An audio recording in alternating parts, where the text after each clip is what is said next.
یا عطار مدد اور بے شمار اس زمانے میں ہمارے معاشرے میں چلنے والے نعرے، ہم ان کو کیوں نہیں لگاتے؟ کیا ہمارے اندر کوئی غرور ہے؟ کیا تکبر ہے؟ یا کیا ہمارے اندر کوئی گمنڈ ہے؟ یا کہ ہم ان نیک ہستیوں کے ہم منکر ہیں، یا ہم ان ہستیوں کے گستاخ ہیں، اس وجہ سے نہیں ہم نعرہ لگاتے؟ تو اسی چیز کو اور اسی عنوان کو آج میں نے آپ کو سمجھانے کی کوشش کرنی ہے کہ آخر وہ کیا وجہ ہے کہ ہم اللہ کی مدد کے علاوہ کوئی اور نعرہ نہیں لگاتے، اللہ کے علاوہ کسی اور کو مدد کے لیے کیوں نہیں پکارتے؟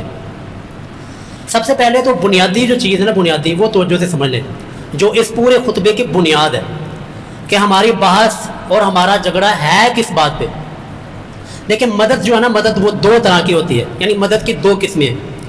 ایک مدد ہوتی ہے جی تحت الاسباب، اسباب کے تحت، جو ہم کسی زندے کو جو ہمارے سامنے موجود ہوتا ہے اس کو ہم اپنی مدد کے لیے بلاتے ہیں، اور ایک وہ مدد ہوتی ہے ما فوق الاسباب، جو بغیر کسی سبب کے مدد پکاری جائے، بغیر کسی سبب کے کسی کو مدد کے لیے بلایا جائے۔ جو پہلی قسم ہے نا ما تحت الاسباب، کہ اسباب کے تحت جو آپ کے سامنے موجود ہے، زندہ انسان ہے، اس سے مدد مانگنا، اس سے مدد لینا، یہ کوئی شرک نہیں ہے، ہم بھی اس کے قائل ہیں۔ اور قرآن کریم میں آیت موجود ہے، اللہ فرماتے ہیں پارہ نمبر 6 سورۃ المائدہ، اللہ فرماتے ہیں وَتَعَاوَنُوا عَلَى الْبِرِّ وَالتَّقْوَى وَلَا تَعَاوَنُوا عَلَى الْإِثْمِ وَالْعُدْوَانِ، کہ اے لوگوں تَعَاوَنُوا عَلَى الْبِرِّ وَالتَّقْوَى، نیکی اور تقوی پرہیزگاری کے کاموں میں ایک دوسرے کی مدد کیا کرو، اور وَلَا تَعَاوَنُوا عَلَى الْإِثْمِ وَالْعُدْوَانِ، گناہ اور برائی کے کاموں میں ایک دوسرے کی مدد نہ کرو۔ تو یہ آیت بھی ہمیں سکھاتی ہے کہ نیکی کے کاموں میں ہم ایک دوسرے سے مدد لے سکتے ہیں، جو سامنے ہمارا بندہ موجود ہے، زندہ انسان ہے۔ اور رسول اللہ صلی اللہ علیہ وسلم کی واضح حدیث مبارکہ میں آپ کے سامنے عرض کرتا ہوں، صحیح بخاری حدیث کا نمبر 1445، 1445 حدیث کا نمبر۔ رسول اللہ صلی اللہ علیہ وسلم نے اپنے اصحاب کو فرمایا کہ ہر مسلمان پر، ہر انسان پر صدقہ کرنا لازم ہے۔ تو صحابہ کرام نے عرض کی یا رسول اللہ، جس بندے کے پاس مال ہے ہی نہیں وہ کیا کرے؟ تو رسول اللہ نے فرمایا جس کے پاس مال نہیں ہے، دولت نہیں ہے، وہ محنت کرے، مزدوری کرے، اور محنت مزدوری کر کے اس میں سے کچھ حصہ اپنے پاس رکھے اور کچھ حصہ صدقہ کر دے۔ صحابہ کرام نے اب پھر عرض کی یا رسول اللہ، اگر کوئی انسان اس کی بھی طاقت نہ رکھتا، وہ کما بھی نہیں سکتا، وہ محنت مزدوری بھی نہیں کر سکتا، پھر کیسے صدقہ کرے؟ تو پھر رسول اللہ صلی اللہ علیہ وسلم نے فرمایا یعین ذا الحاجہ، صحیح بخاری کے الفاظ ہیں، پھر اس کو چاہیے کہ حاجت مند کی، مظلوم کی، ضرورت مند کی وہ مدد کیا کرے، یہی مدد کرنا اس کا صدقہ ہے۔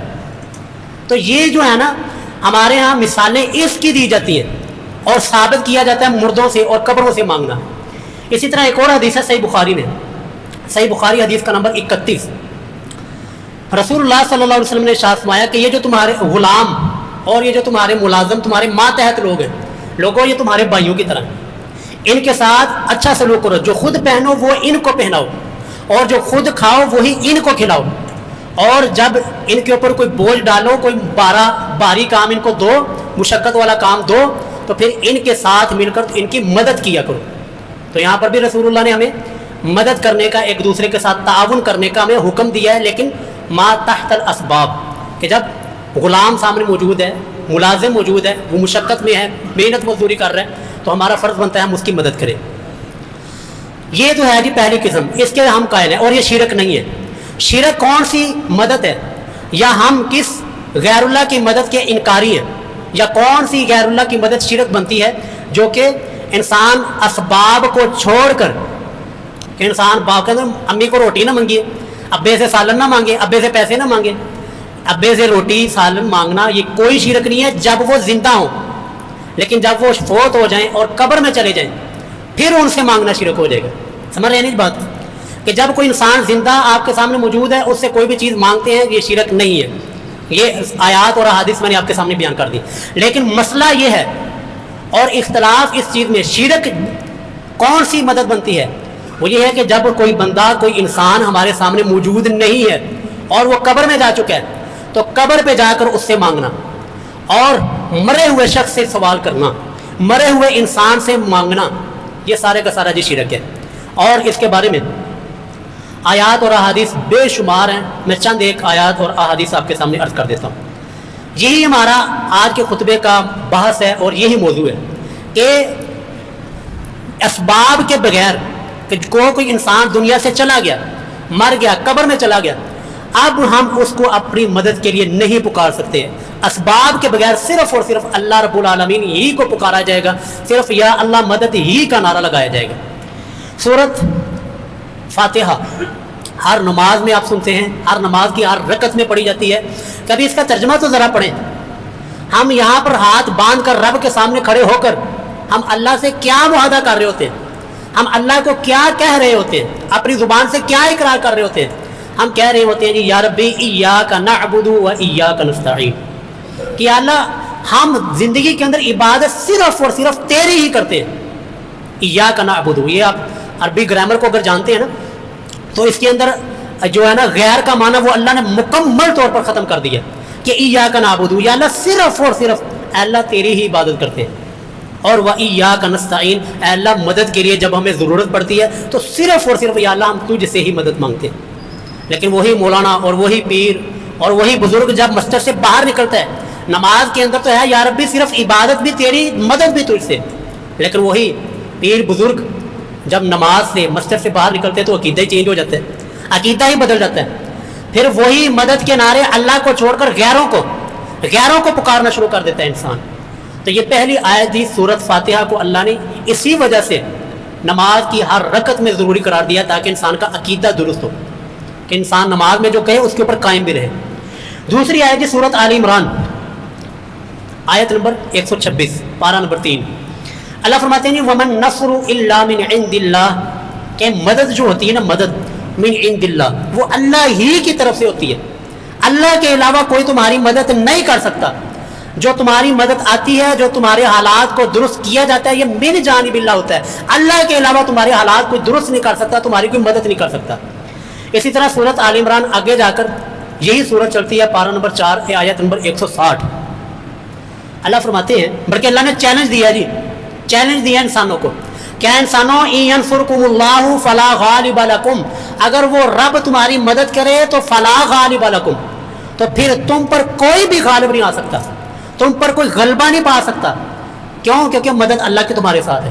آگے اللہ نے پوچھا ہے لوگوں وَإِن يَخْذُلْكُمْ، اگر اللہ تمہیں بیار و مددگار چھوڑ دے، تمہاری مدد نہ کرے، اللہ پوچھتے ہیں جی فَمَنْ ذَا الَّذِي يَنْصُرُكُمْ مِنْ بَعْدِ، تو پھر اللہ کے علاوہ، اللہ کے بعد کون ہے جو تمہاری مدد کر سکے. یہ اللہ نے چیلنج دیا ہے کہ جب اللہ نہیں مدد کرتا تو بتاؤ پھر کون سی ہستی ہے، وہ کون سی شخصیت، وہ کون سی پہنچی ہوئی سرکار ہے کہ جو تمہاری مدد کرتی ہے. لیکن انہوں نے کہا جی نا، ہمارے لیے اور بڑی سرکاریں.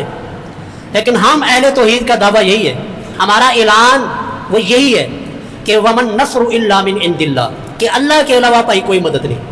اور اگر اللہ مدد کرنی چھوڑ دے فمن ذا الذی ینصرکم من بعد، پھر کوئی مدد کرنے والا نہیں ہوتا. تو یہ بنیادی تمہید تھی جو میں نے آپ کے سامنے عرض کی ہے، جس کے اندر میں نے آپ کے سامنے عرض کیا ہے کہ اسباب کے تحت مدد ہو، شرک نہیں ہے. اسباب کے بغیر مدد پکاری جائے، کسی کو پکارا جائے تو پھر یہ شرک کے زمرے میں آئے گا. اب اس کے بعد کچھ ایسے نعرے جو کہ اتنی وقت اور حیثیت ہی نہیں رکھتے کہ ہم یہاں پر ان کو بیان کریں. یعنی کہ کچھ ایسی سرکاریں نا، پہنچی سرکاریں، ہر لچے لپھنگے، ہر ملنگ کا جہاں پر دربار بنا ہوا ہے، ہر ملنگ سے یہاں پر مدد مانگی جا رہی ہے، تو وہ تو اس قدر حیثیت نہیں رکھتے کہ ہم اس مقدس منبر پر ان کا تذکرہ کریں. لیکن 3 ایسے نعرے ہیں اور 3 ایسی پکاریں ہیں جو کہ اللہ کے مقدس اور اللہ کے مقرب بندوں کے لیے، اللہ کے مقرب بندوں کی طرف منسوب کیے جاتے ہیں. ان نعروں کے بارے میں میں نے آپ کے سامنے بات کرنی ہے. پہلا جی یا رسول اللہ مدد. ہم یا رسول اللہ مدد کیوں نہیں کہتے؟ ہم جب ہمیں کوئی مشکل پیش آتی ہے، یا ہم اپنی گاڑی کے اوپر، اپنے رکشے کے اوپر، اپنے مکان پہ، اپنی دکان پہ یہ یا رسول اللہ مدد کیوں نہیں لکھتے؟ کیا ہمیں رسول اللہ سے نعوذ باللہ کوئی بغض ہے، کوئی گستاخی ہے، یا ہم منکر ہیں؟ نہیں سر، نہ ہی ہم منکر ہیں، نہ ہی ہم گستاخ ہیں. ہم نے تو جی اس نبی کی خاطر اپنے منہ کے ذائقے چھوڑے، اپنی منہ کی مٹھاس اور اپنے منہ کے ذائقے اس نبی کی وجہ سے چھوڑے. جب ساری دنیا جمعرات کے ختموں کے اوپر بیٹھ کر ختم کھا رہی ہے اس نبی کے نام کے اوپر، ہم نے اس وقت آواز بلند کی کہ اللہ کے نبی کی یہ سنت نہیں ہے. یہ تیجا ساتا چالیسواں، یہ جمعرات، یہ روحے گھر سے بگانا، یہ مردوں کے نام کے اوپر کھانا، یہ قبروں کے اوپر بیٹھ کر کھانا، یہ ہم نے اس کو انکار کیا، یہ ہم نے آواز بلند کی ہے. تو تو کس کی حالت کس کی وجہ سے کی ہے؟ کیا ہمیں پلیٹ نہیں لگا ہوا ہے؟ ہمارا نہیں دل کرتا یار جمعرات کو رنگ برنگے ہمارے گھر کے اندر کھانے ہیں اور رنگ برنگے دسترخوان کے اوپر ڈشیں پڑی ہوں، ہمارا نہیں دل کرتا؟ سارا کچھ ہے، لیکن جو ہم رکے ہیں، جو ہم نے یہ ساری قربانی دی ہے، اس محبوب کی محبت میں دی ہے۔ جو ہم نے اس دنیا کے اندر روزہ رکھا ہے تو اس محبوب کی محبت میں رکھا ہے، اور انشاءاللہ رب العالمین ہمیں قیامت والے دن جنت میں جا کر ہمارا روزہ انشاءاللہ کھلوائے گا انشاءاللہ۔ تو پہلا نعرہ جی یا رسول اللہ مدد ہم کیوں نہیں لگاتے؟ اس وجہ سے نہیں لگاتے کیونکہ ہمیں ہمارے محبوب کی تعلیمات پتہ ہیں، ہمیں اپنے محبوب کے مزاج کا پتہ ہے کہ ہمارے محبوب کا مزاج کیا ہے۔ دیکھیے جی صحیح جامع ترمذی حدیث کا نمبر ہے جی 2516 2516 حدیث کا نمبر ہے۔ رسول اللہ کی تعلیم کیا ہے، رسول اللہ کا مزاج کیا ہے، آپ نے کیا چیز اپنی امت کو سکھائی ہے۔ حضرت ابن عباس رضی اللہ تعالیٰ عنہ فرماتے ہیں کہ ایک مرتبہ میں رسول اللہ کی سواری کے اوپر سوار تھا، تو رسول اللہ نے مجھے متوجہ کیا کہ اے لڑکے میں چند نصیحتیں کرنے لگا ہوں، اعلمک بکلمات، میں چند کلمات تجھے سکھانے لگا ہوں، بتانے لگا ہوں، ان کو پلے سے باندھ لینا۔ کیا رسول اللہ نے سبق سکھایا جی؟ کیا رسول اللہ نے تعلیم دی ہے؟ رسول اللہ نے کون سا مزاج اپنا متعارف کروایا کہ احفظ اللہ یحفظک، اللہ کے احکام کی تو حفاظت کرنا، اللہ تیری حفاظت کرے گا۔ اور وَإِذَا سَأَلْتَ فَاسْأَلِ اللَّهِ، جامع ترمذی 2516 حدیث کا نمبر، کہ جب بھی تو سوال کرے، وَإِذَا سَأَلْتَ، جب بھی تو سوال کرے تو فَاسْأَلِ اللَّهِ، تو سوال اللہ سے کرنا ہے۔ مانگنے کا جب بھی دل کرے اسباب کے چھوڑ کر تو پھر صرف اور صرف رب سے مانگنا ہے۔ اور آگے رسول اللہ نے کیا فرمایا جی؟ یا رسول اللہ مدد کا نعرہ لگانے والوں کبھی رسول اللہ کا مزاج بھی پڑھیں، اور ہم پر انگلی اٹھانے سے پہلے کبھی ہم سے آ کے پوچھے کہ ہم یا رسول اللہ مدد کا نعرہ کیوں نہیں لگاتے؟ اس لیے نہیں لگاتے کہ حضرت ابن عباس کو رسول اللہ فرماتے ہیں وَإِذَا اسْتَعَنْتَ فَاسْتَعِنْ بِاللَّهِ، کہ جب بھی تو نے مدد مانگنی ہے، جب مدد کا سوال کرنا ہے، مدد مانگنی ہے، تو فَاسْتَعِنْ بِاللَّهِ، تو مدد بھی اللہ سے مانگنی ہے۔ یہ کس کا فرمان ہے جی؟ ہمارے محبوب صلی اللہ علیہ وسلم کا۔ یا رسول اللہ مدد ہم کیوں نہیں نعرہ لگاتے؟ کیونکہ ہمارے محبوب نے ہی بتایا ہے کہ جب تم نے مدد مانگنی ہے تو کس سے مانگنی ہے جی؟ اللہ رب العالمین سے مدد مانگنی۔ وَإِذَا اسْتَعَنْتَ فَاسْتَعِنْ بِاللَّهِ، اس وجہ سے ہماری دکانوں پہ یا اللہ مدد لکھا ہوتا ہے، یا رسول اللہ مدد نہیں لکھا ہوتا۔ ہماری مساجد پہ یا اللہ مدد لکھا ہوتا ہے، یا رسول اللہ مدد نہیں لکھا ہوتا۔ ہمارے گاڑیوں کے اوپر یا اللہ مدد لکھا ہوتا ہے، یا رسول اللہ مدد نہیں لکھا ہوتا۔ کیوں نہیں لکھا ہوتا؟ اس حدیث کی بنیاد پر کہ ہمارے محبوب ہمیں سکھا کر کے ہمیں تعلیم دی ہے، اپنا مزاج بتایا کہ وَإِذَا اسْتَعَنْتَ فَاسْتَعِنْ بِاللَّهِ، کہ جب بھی تم نے مدد مانگنی ہے، مدد کا سوال کرنا ہے، تو اللہ سے مدد کا سوال کرنا ہے، کسی غیر کے لیے مدد کا لفظ اپنی زبان سے نہیں نکالنا۔ دوسری حدیث جی صحیح مسلم کی، آپ کہیں گے چلو یہ تو تعلیم تھی نا، لیکن جب مشکل وقت آئے گا پتہ تو اس وقت لگتا ہے نا۔ لو جی مشکل ترین حدیث آپ کے سامنے پڑھنے لگا ہوں، اور مشکل ترین وقت کے بارے میں حدیث ہے۔ رسول اللہ صلی اللہ علیہ وسلم اپنے اصحاب کو جب جنگ پہ بھیجتے ہیں، اور جنگ جہاں پر انسان کی جان بھی سٹیک پہ لگی ہوئی ہے، پتہ نہیں زندہ واپس آنا ہے یا نہیں، جو مال جو سواری اپنے پاس لے کر گئے ہیں، جو ہتھیار اسلحہ اپنے ساتھ ہے، یہ بھی پتہ نہیں واپس ہوگا یا کہ نہیں، یعنی ہر چیز ہی انسان کی سٹیک پہ لگی، اتنا مشکل معاملہ۔ وہاں پر تو ہونا چاہیے تھا نا کہ یا رسول اللہ مدد کا نعرہ لگا دینا، لیکن جس صحیح مسلم حدیث کا نمبر 4522 4522 حدیث کا نمبر ہے۔ رسول اللہ جب بھی کسی بھی لشکر کو روانہ کرتے جنگ کے لیے، آپ اس کو ہدایات دیتے، 3 ہدایتیں دیتے کہ جب بھی تم نے جانا ہے، کسی بستی پر حملہ کرنا ہے اور کہیں پر کسی کے ساتھ جنگ ہونی ہے، تو پہلا ان کو آپشن دینا جی اسلام قبول کر لو، تمہاری جان تمہارے مال وہ سارے کے سارے محفوظ ہیں، اور تمہاری جان ہماری جان، تمہارا مال ہمارا مال، جس طرح ہماری جان اور مال احترام اور محترم ہے، اسی طرح تمہاری جان اور مال محترم ہوگا۔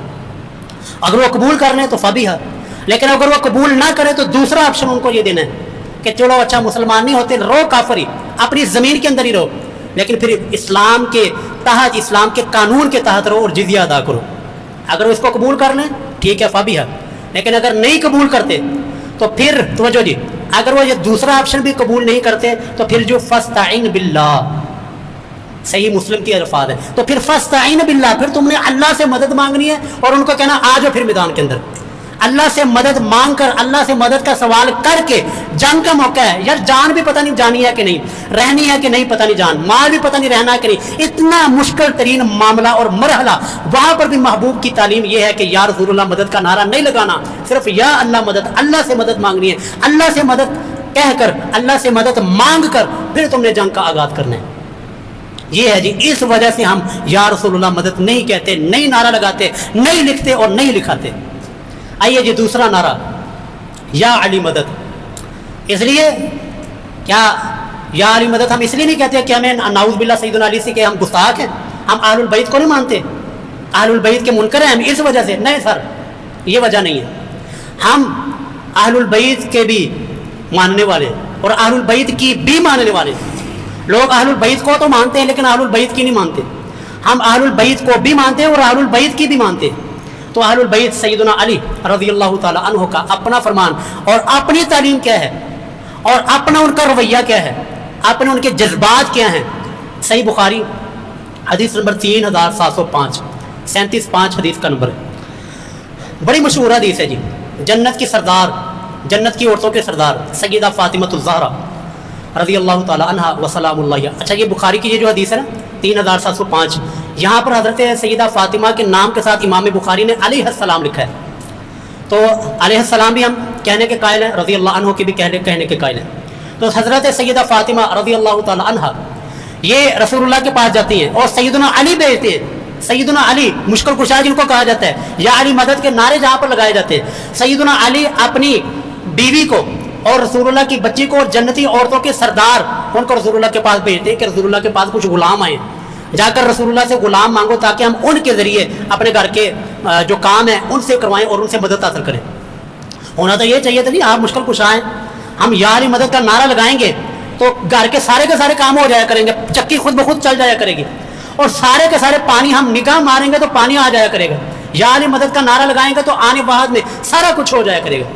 لیکن اس دور میں یہ اس طرح کی خرافات نہیں تھی، تو سیدنا علی اپنی بیوی کو رسول اللہ کے پاس بھیجتے کہ جاؤ رسول اللہ کے پاس کچھ غلام آئے ہیں اور ان سے رسول اللہ سے غلاموں کا مطالبہ کرو، خادموں کا مطالبہ کرو کہ ہمیں بھی کچھ خادم دے دیں۔ جاتی ہیں جی جنت کی شہزادی، جاتی ہیں تو رسول اللہ گھر میں نہیں تھے، سیدہ عائشہ رضی اللہ تعالیٰ عنہ سے ملاقات ہوتی ہے اور بتاتی ہیں کہ میں اس مقصد کے لیے آئی تھی، تو واپس آ جاتی ہیں۔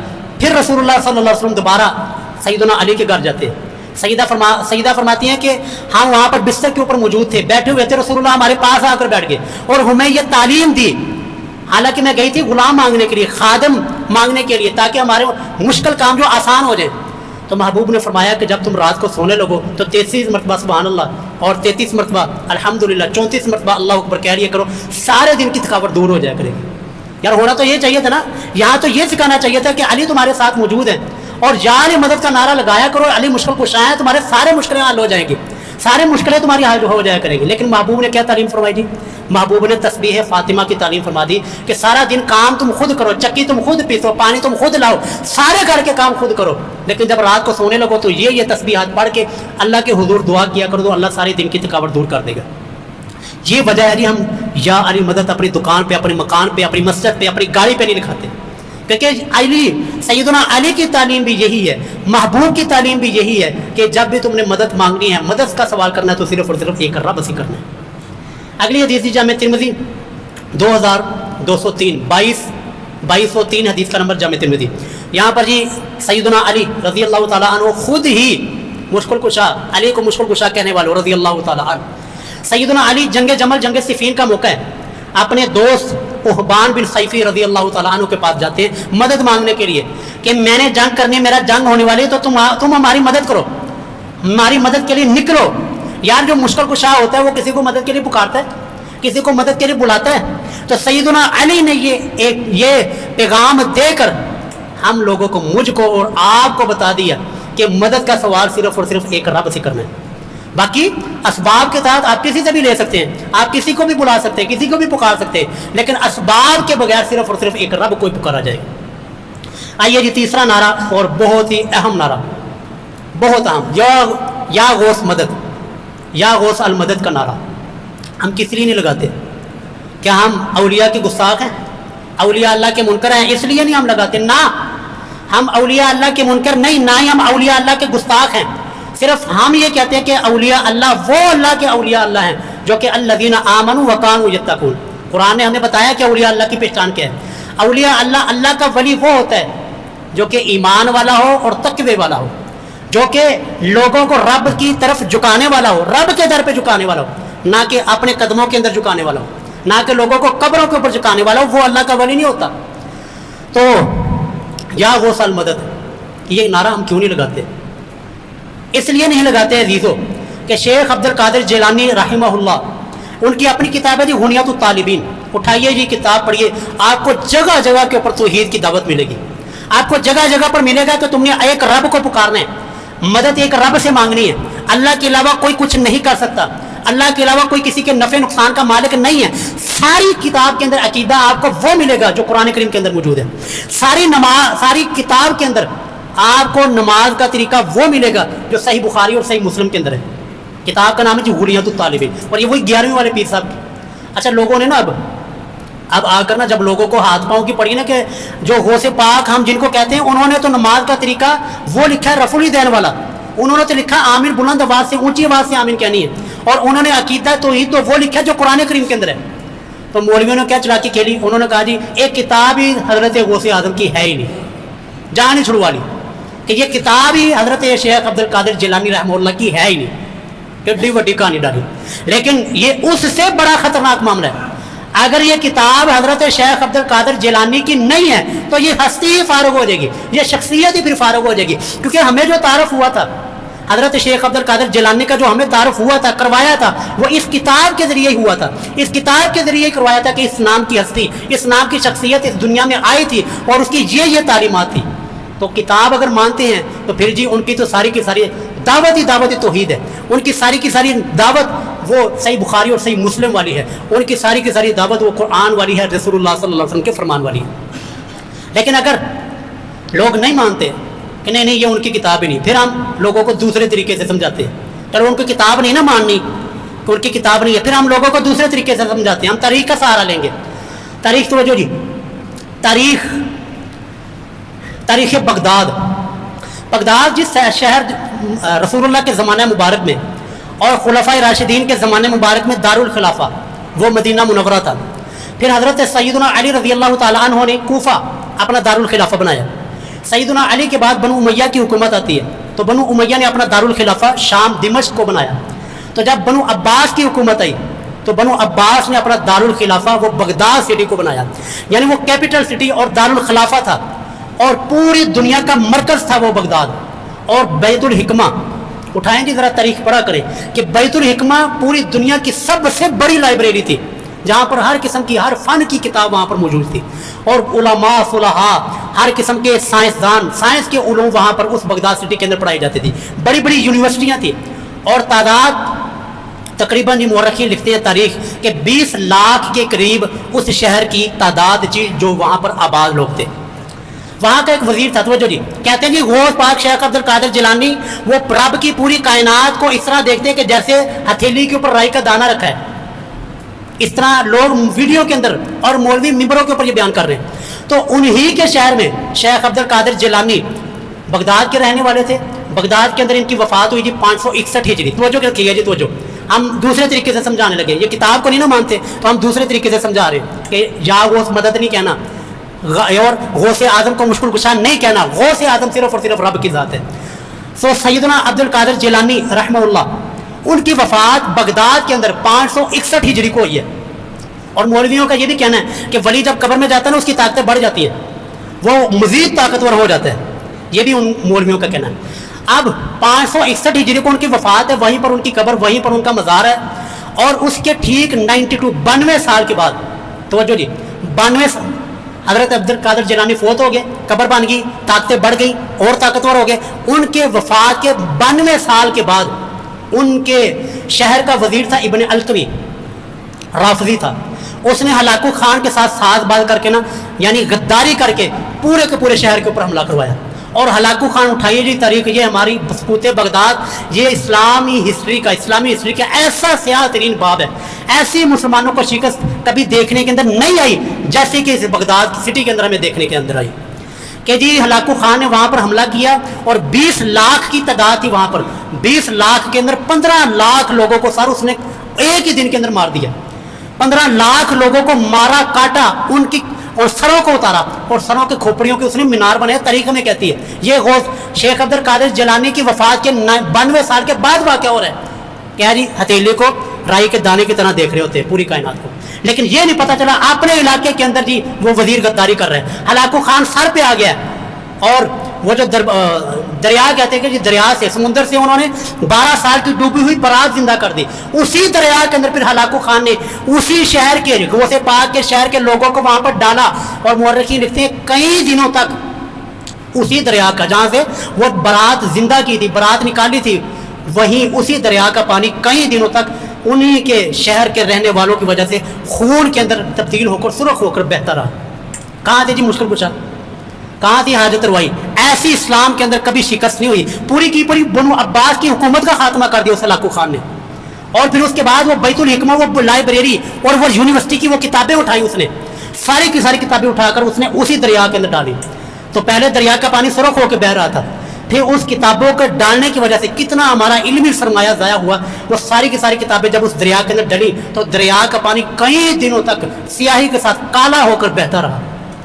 یہ غوث پاک کے شہر کی فریاد آپ کو سنا رہا ہوں۔ تو آج سے جو آپ کو کہنا یا غوث المدد، اس کو سکوت بغداد سکھایا کرے، اس کو بتایا کرے بغداد کے اندر کیا ہوا تھا، اس کو بتایا کرے بغداد کے اندر کتنے لوگوں کو، کتنے مسلمانوں کو کاٹا اور ان کی کھوپڑیوں کے مینار بنے تھے، اور حضرت شیخ عبد القادر جیلانی کی وفات کے 92 سال کے بعد یہ سارا کا سارا معاملہ ہوا تھا۔ تو کوئی مشکل کشائی نہیں ہوئی، کوئی کسی کو نہیں روکا، کوئی کچھ نہیں کر سکا، اور کوئی وہاں پر کوئی بچانے والا نہیں تھا۔ یہ ہمارا وہ باب ہے کہ جس کو ہم پڑھتے ہیں یا سنتے ہیں، بیان کرتے ہیں تو ہمارا سر شرم سے جھک جاتا ہے کہ 15 لاکھ مسلمان اور کیپٹل سٹی اور ہماری جو دارالخلافہ، اس کو اس طرح تباہ و برباد کیا گیا۔ یہ اسی شہر کے اندر ہوا جہاں پر شیخ عبد القادر جیلانی رہتے تھے، اور کتنے ہم سمجھتے ہیں کتنے بیوقوف وہ لوگ ہیں جو انہی سے جا کر اپنے ملک کی سلامتی کی دعائیں کر رہے ہوتے ہیں۔ اور بھائی جو اپنا ملک نہ بچا سکے، جو اپنے 15 لاکھ لوگوں کو نہ بچا سکے، جو اسی دریا سے جو برات زندہ کرتے تھے، اس دریا کے پانی کو سرخ اور کالا ہونے سے نہ بچا کے، وہ تمہاری فریاد رسی کیسے کر سکتے؟ تو اس لیے جی یہی ہمارا مشن ہے اور یہی ہماری دعوت ہے کہ کوئی بھی اس دنیا کے اندر اسباب کے ساتھ مدد مانگتے ہیں تو بالکل جائز ہے، لیکن اسباب کے بغیر صرف اللہ کے علاوہ نہ ہمارے کسی نفع کا مالک ہے، نہ کوئی نقصان کا مالک ہے، نہ ہمیں کوئی نفع دے سکتا ہے، نہ کوئی نقصان پہنچا سکتا ہے۔ اللہ کے علاوہ کسی کو بھی مدد کا نعرہ نہ ہم لگا سکتے ہیں، نہ لگاتے ہیں، اور نہ ہی ہم آپ کو تعلیم